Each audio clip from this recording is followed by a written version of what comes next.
ಸಖತ್ ಖಾರ ಬಣ್ಣ ಮತ್ತು ರುಚಿ ಆಚಿ ಚಿಲ್ಲಿ ಪೌಡರ್. ಈ ಒಂದು ಸಿನಿಮಾಕ್ಕೆ ಬೆನ್ನೆಲುಬಾಗಿ ನಿಂತ ಇವತ್ತು ಹೇಳ್ತಾರೆ ಕಾಣದ ಕೈಗಳು ಎಷ್ಟಿರ್ತವೆ. ಏನೋ ಒಂದು ಮಾಡಕ್ಕೆ ಹೊರಟಾಗ ನಾವೊಬ್ಬರು ನೋಡ್ತೀವಿ, ನಮ್ಮೊಬ್ಬರು ನೋಡ್ತಾರೆ, ನಮ್ಮ ಹಿಂದೆ ಬೇರೆ ರೀತಿ ಪ್ರೋತ್ಸಾಹ ಮಾಡಿದಂಥವ್ರು, ನಮಗೆ ಬೆನ್ನೆಲುಬಾಗಿ ನಿಂತಂಥವ್ರು.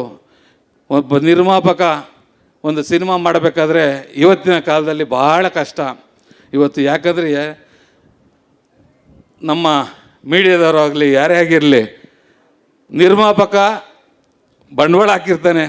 ಒಬ್ಬ ನಿರ್ಮಾಪಕ ಬಂಡವಾಳ ಆದರೆ ಒಬ್ಬ ಹೀರೋ ಬೆಳೀತಾರೆ. ಒಬ್ಬ ನಿರ್ಮಾಪಕ ಬಂಡವಾಳ ಹಾಕಿದ್ರೆ ಒಬ್ಬ ಅವರ ಶಕ್ತಿ ತೋರಿಸ್ಕೋಬೇಕಾದ್ರೆ ಒಬ್ಬ ನಿರ್ದೇಶಕ, ಅದೇ ರೀತಿ ಎಲ್ಲರೂ ಅಷ್ಟೇ. ಒಂದು ಅವಕಾಶ ಸಿಗಬೇಕಾದ್ರೆ ಒಬ್ಬ ನಿರ್ಮಾಪಕ ಬೇಕೇ ಬೇಕು. ಆದರೆ ನಮಗೇನಾಗಿದೆ ಅಂದರೆ ಇಲ್ಲಿ ನಿರ್ಮಾಪಕ ಅಂದರೆ TRP ಕಡಿಮೆ ಆಗ್ಬೋದೇನೋ ಗೊತ್ತಿಲ್ಲ, ಆದರೆ ನಮ್ಮನ್ನು ಯಾರು ಮಾತಾಡ್ಸಲ್ಲ.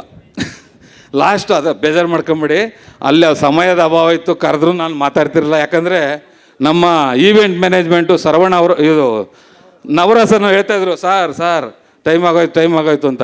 ಇನ್ನೊಂದು ಶೋದು ದುಡ್ಡು ಕೊಡೋಣ ಬಿಡಪ್ಪ ಅಂದರೆ, ಇದೆಲ್ಲ ಸಾರ್ ಕಾರ್ಪೊರೇಟ್ ಕಂಪ್ನಿ ಆಮೇಲೆ ಇದಾಗ್ಬಿಡ್ತಿದೆ ಸರ್, ಇನ್ನೊಂದು ಸತಿ ನಮಗೆ ಕೊಡಲ್ಲ ಅಂತ ಇದ್ರು. ದಯವಿಟ್ಟು ಜಸ್ಟ್ ಜೋಕ್ ಮಾಡಿದೆ. ಇವತ್ತು ಏನು ನಮ್ಮನ್ನು ಈ ಒಂದು ಲ್ಯಾಂಡ್ ಲಾರ್ಡನ್ನು ಬೆಳೆಸಬೇಕು ಅಂತ ಬಂದಿದ್ದಾರೆ ಮಾಧ್ಯಮದವರು. ನಿಜವಾಗ್ಲೂ ನಾನು ಇವತ್ತು ತುಂಬ ಹೃದಯದ ತಮಗೆಲ್ಲರಿಗೂ ಮತ್ತೊಮ್ಮೆ ಸ್ವಾಗತವನ್ನು ಬಯಸ್ತಾ, ಇವತ್ತು ಇಡೀ ಏನು ನಮ್ಮ ಚಿತ್ರತಂಡಕ್ಕೆ ಇವತ್ತು ಈ ಒಂದು ಆಡಿಯೋ ರಿಲೀಸ್ ಬಂದಂಥ ಎಲ್ರಿಗೂ ಸಹ ಮತ್ತೊಮ್ಮೆ ನಾನು ಸ್ವಾಗತವನ್ನು ಕೋರ್ತಾ, ಈ ಒಂದು ಸಂದರ್ಭದಲ್ಲಿ ಈ ಒಂದು ಸಿನಿಮಾ ಆಗೋ ಕಾರಣ ಯಾಕಂದರೆ 14 ವರ್ಷಗಳ ಹಿಂದೆ ನಾನು ಸಾರಥಿ ಮಾಡಿದ್ದು. ಯಾಕಂದರೆ ನಾನು ಒಂದು ಸತಿ ಆಕಸ್ಮಿಕವಾಗಿ ಸಿನಿಮಾಗೆ ಬಂದೆ, ಮತ್ತೇನಾದ್ರೂ ಎಲ್ಲಿ ಎಡಬಿಡ್ತೀನೋ ಅಂತೇಳಿ ಸಿನಿಮಾ ಬೇಡಪ್ಪ ಅಂತ ಹೇಳಿದೆ. ಆ ಒಂದು ಸಂದರ್ಭದಲ್ಲಿ ಜಡೇಶ್ ಅವರು ನಮ್ಮ ಮನೆಗೆ ಬಂದು ಕತೆ ಹೇಳಿದಂಥ ಸಂದರ್ಭದಲ್ಲಿ ನಿಜವಾಗ್ಲೂ ಹೇಳ್ತೀನಿ, ನಾವು ಪ್ರಿಪೇರ್ ಆಗಿರಲಿಲ್ಲ. ಅವರು ಬಂದು ಹೇಳಿದ್ರು. ಇವಾಗ ಯಾಕಂದರೆ ನಾನು ಮೊನ್ನೆ ಒಂದು ಮಾತಂದರು, ಸರ್ ಈ ಒಂದು ಸಿನಿಮಾ ಸೋಲು ಗೆಲುವು ಏನೇ ಆದ್ರೂ ನಾನೇ ವಹಿಸ್ಕೊತೀನಿ. ಕಾರಣ ಏನಂದರೆ ನಿರ್ಮಾಪಕರು ನೀವೇನು ಮಾಡ್ತೀರ ಅಂತ ಕೇಳಿಲ್ಲ, ನಾನು ಏನು ಕೇಳ್ತೀನಿ ಎಲ್ಲ ಕೊಟ್ಟರು ಅಂತ ಹೇಳಿದ್ರು. ಆದರೆ ಅದಕ್ಕಿಂತ ಮುಂಚೆ ಒಂದು ಮಾತು ಹೇಳೋಕ್ಕೆ ಇಷ್ಟಪಡ್ತೀನಿ. ಈ ಒಂದು ಸಿನಿಮಾ ಶುರು ಮಾಡಬೇಕಾದ್ರೆ ನನ್ನ ಒಬ್ಬ ಮಿತ್ರ ನನ್ನ ಹತ್ರ ನಿಜವಾಗ್ಲೂ ನಾನು ರೆಡಿನೂ ಆಗಿರಲ್ಲ, ಏನೂ ಇರಲಿಲ್ಲ.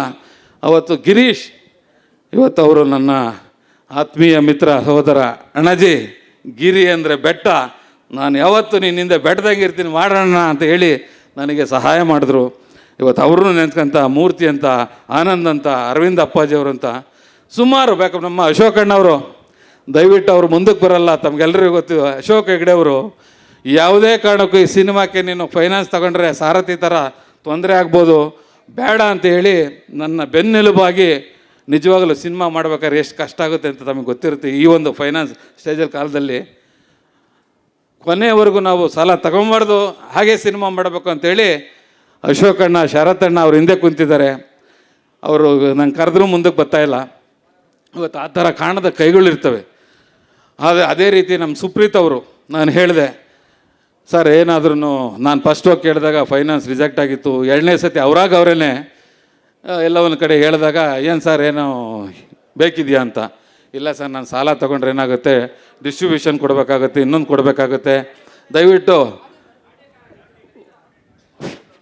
ಹೌದಾ, ಫೈನಾನ್ಸು ಸರ್ ಒಂದೇ ನಿಮಿಷ ಸರ್, ಅದೊಂದು ಮಾನಿಟರ್ ಚೆಕ್ ಮಾಡ್ತಾರೆ. So sorry. Audio check. Sorry sir. ಅಲ್ಲ, ದಯವಿಟ್ಟು ಬೇಜಾರು ಮಾಡ್ಕೊಂಬೇಡಿ. ನಿರ್ಮಾಪಕರಿಗೆ ಮಾತಾಡೋಕ್ಕೆ ಅವಕಾಶ ಸಿಕ್ಕಲ್ಲ. ಇನ್ನು 3-4 ಇವೆಂಟ್ ಇರ್ತದೆ, ನಾವು ಯಾರು ಮಾತಾಡೋಕೆ ಹೋಗಲ್ಲ, ದೊಡ್ಡವ್ರು ಕರೆಸ್ತಾರೆ. ಇದೊಂದು ವೇದಿಕೆಯಲ್ಲಿ 2 ಮಾತಾಡ್ತೀನಿ. ಯಾರಾದರೂ ಬೇಜಾರಾದರೆ ದಯವಿಟ್ಟು ಕ್ಷಮಿಸಿ. ಯಾಕಂದರೆ ನಿಜವಾಗ್ಲೂ ನಮ್ಮನ್ನು ಯಾರು ಕರೆಯಲ್ಲ.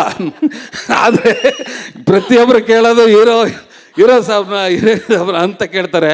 ಒಬ್ಬ ನಿರ್ಮಾಪಕನ ಯಾರೋ ಕರೆಯಲ್ಲ ಈ ಒಂದು ಅವಕಾಶದಲ್ಲಿ. ಯಾಕಂದರೆ ನನ್ನ ಹಿಂದೆ ಶ್ರಮಪಟ್ಟವ್ರನ್ನ ನಾನು ಹೇಳ್ಕೊಂಡಿಲ್ಲ ಅಂದರೆ ನಾನು ಕೃತಜ್ಞಹೀನಾಗ್ತೀನಿ. ದಯವಿಟ್ಟು ಮಾಧ್ಯಮದವರು ದಯವಿಟ್ಟು ಕ್ಷಮಿಸಿ. ಇಲ್ಲ ಇನ್ನು 2 ನಿಮಿಷ ಮುಗಿಸ್ಬಿಡ್ತೀನಿ. ಇವತ್ತು ಈ ಒಂದು ಸಿನಿಮಾಕ್ಕೆ ನಾನು ಹೇಳಿದೆ, ಬೆಳೆಯುವ ಪೈರು ಮೊಳಕೆಯಲ್ಲಿ ನೋಡುವಂಥ ನಮ್ಮ ಜಡೇಶ್ ಅವ್ರ ಮನೆಗೆ ಬಂದಾಗ ಒಂದು ಮಾತಂದರು. ಆದರೆ ಹೇಳ್ತೀನಿ, ನಿಜವಾಗ್ಲೂ ಕುಳ್ರಿಗೆ ಸಖತ್ ಬುದ್ಧಿ ಇರ್ತದೆ. ಬೇಜಾರು ಮಾಡ್ಕೊಂಬಿಡಿ, ನಾನು ಆಡು ಭಾಷೆಯಲ್ಲಿ ಮಾತಾಡ್ತೀನಿ.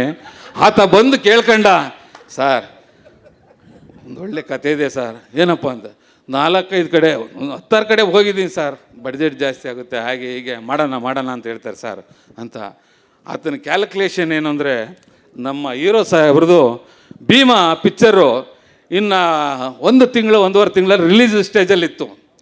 ಇವ್ರು 2 ವರ್ಷದಿಂದ ಆ ಕಥೆನ ಅವ್ರಿಗೋಸ್ಕರ ರೆಡಿ ಮಾಡ್ಕೊಂಡು ಒಂದು ಯಾವ ಥರ ಸ್ಕ್ರಿಪ್ಟ್ ರೆಡಿ ಮಾಡ್ಕೊಂಡು ರೆಡಿ ಟು ಶೂಟ್ ಅಂತ ಮಾಡ್ಕೊಂಡಿದ್ರು.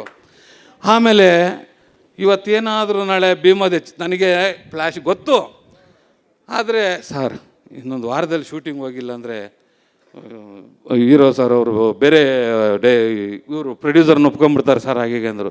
ನಾನು ಹೇಳಿದೆ ಆ ಥರ ಇದ್ರೆ ಏನು ಮಾಡೋಕ್ಕಾಗಲ್ಲ ಜಡೇಶ್, ಸ್ವಲ್ಪ ಯೋಚನೆ ಮಾಡೋಣ ಅಂತ ಹೇಳಿದ್ರೆ. ಆಮೇಲೆ ಏನು ಸರ್ ನೀವು ನಿಮ್ಮ ಮಗನಿಗೆ ಸಿನಿಮಾ ಮಾಡ್ತೀನಿ ಅಂತ ಹೇಳಿದ್ರಿ, ನಾನು ನಿನ್ನ ಮಗ ಅಂತ ತಿಳ್ಕೊಳ್ಳಿ ಸರ್, ಮಾಡಿ ಸರ್ ಅಂದರು. ಆಮೇಲೆ ಒಂದು ಹಾರ ಬಿಟ್ಕೊಂಡು, ಎಷ್ಟು ಬುದ್ಧಿವಂತ ಅಂದರೆ ದೇವರಾಣೆ ಸುಳ್ಳಲ್ಲ. ಆತನ ಕ್ಯಾಲ್ಕುಲೇಷನು ಇವತ್ತು ಆ ಒಂದು ಶ್ರಮ ನಮ್ಮ ಸ್ವಾಮಿ ಗೌಡಂದು, ಜಡೇಶ್ ಅವ್ರದ್ದು, ಇಡೀ ತಂಡದ್ದು ಸರ್. ರಾತ್ರಿ 2 ಗಂಟೆವರೆಗೂ ಶೂಟಿಂಗ್ ಮಾಡಿದ್ರೆ ತಿರುಗಿ ಬೆಳಿಗ್ಗೆ 6 ಗಂಟೆಗೆ ಕಾಲ್ ಶೀಟು. ಅವ್ರ ಬಿಲಿಮೆ 90 ದಿವಸ ಶೂಟ್ ನಡೆದಿದೆ, 60 ದಿವಸ ಡೇ ಆ್ಯಂಡ್ ನೈಟ್ ಶೂಟಿಂಗ್ ನಡೆದಿದೆ ಸರ್. ಇದು ಬೆಳಗ್ಗೆ 6ರಿಂದ ರಾತ್ರಿ 2 ಗಂಟೆವರೆಗೂ ನಮ್ಮ ಹೀರೋ ಸರ್ ಸ್ಪಂದಿಸ್ತಿದ್ದಂಥ ರೀತಿ ಎಲ್ಲರೂ ಹೇಳ್ತಾಯಿದ್ರು. ರಚಿತಾ ಮೇಡಮ್ ಅವರು ಬರಬೇಕಾದ್ರೆ, ನಿಜವಾಗ್ಲೂ ಮೇಡಮ್ ಇವತ್ತು 8:15 ಬರ್ತಾಯಿದ್ರು, ಅವ್ರಿಗೂ ನಾನು ಸಹ ಈ ಸಮಯದಲ್ಲಿ ಋಣಿಯಾಗಿರ್ತೀನಿ. ಯಾಕಂದರೆ ಆತನಿಗೆ ಗೊತ್ತಿತ್ತು ಈ ಒಂದು ಸಿನಿಮಾ ನಾನು ಗೆಲ್ಲಿಸಿರೆ ನಿರ್ಮಾಪಕ ಉಳಿತಾನೆ, ನನ್ನ ಹೆಸರು ಎಲ್ಲ ಹೋಗುತ್ತೆ.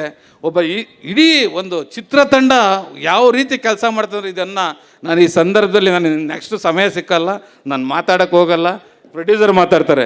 ಇವತ್ತು ಈ ಒಂದು ಸಿನಿಮಾ ನಾನು ಮಾಡಬೇಕಾದ್ರೆ ಪ್ರೊಡ್ಯೂಸರಾಗಿ ಮಾಡಿಲ್ಲ, ಮ್ಯಾನೇಜರಾಗಿ ಮಾಡಿದ್ದೀನಿ. ಇವತ್ತು ಆ ಒಂದು ವರ್ಕ್ಸ್ಮ್ಯಾನ್ಶಿಪ್ಪು ಅವ್ರದ್ದು ಏನು ಅಂತ ಅದೇ ರೀತಿ ನಮ್ಮ ಫೈಟ್ ಮಾಸ್ಟರ್ ಹೇಳ್ತಾರೆ ಆಂಧ್ರದಲ್ಲಿ 2-3 ಸ್ಪೀಚಲ್ಲಿ, ವಾಟ್ ಏನು ಸರ್ ಪರ್ಫಾರ್ಮೆನ್ಸ್ ಯುವರ್ ಹೀರೋ, ಎಂಥ ಒಂದು ಡೂಪ್ ಹಾಕ್ಸಿಲ್ಲ, ಏನೂ ಹಾಕ್ಸಿಲ್ಲ ಮನುಷ್ಯ. ಇಲ್ಲ ಸರ್ ನಾನೇ ಮಾಡ್ತೀನಿ, 1 ಸತಿ ಅಲ್ಲದ್ರೆ 2 ಸತಿ ಆಗಲಿ ಅಂತ ಹೇಳಿ ಮಾಡೋರಂಥ ಹಲವಾರು ಇದರಲ್ಲಿ ಹೇಳಿದ್ದಾರೆ. ಇನ್ನು ನಾನು ಜಾಸ್ತಿ ಹೇಳೋಕ್ಕೆ ಹೋಗಲ್ಲ, ದಯವಿಟ್ಟು ಏನಾದರೂ ಲೇಟಾಗಿತ್ತು ಕ್ಷಮಿಸಿ.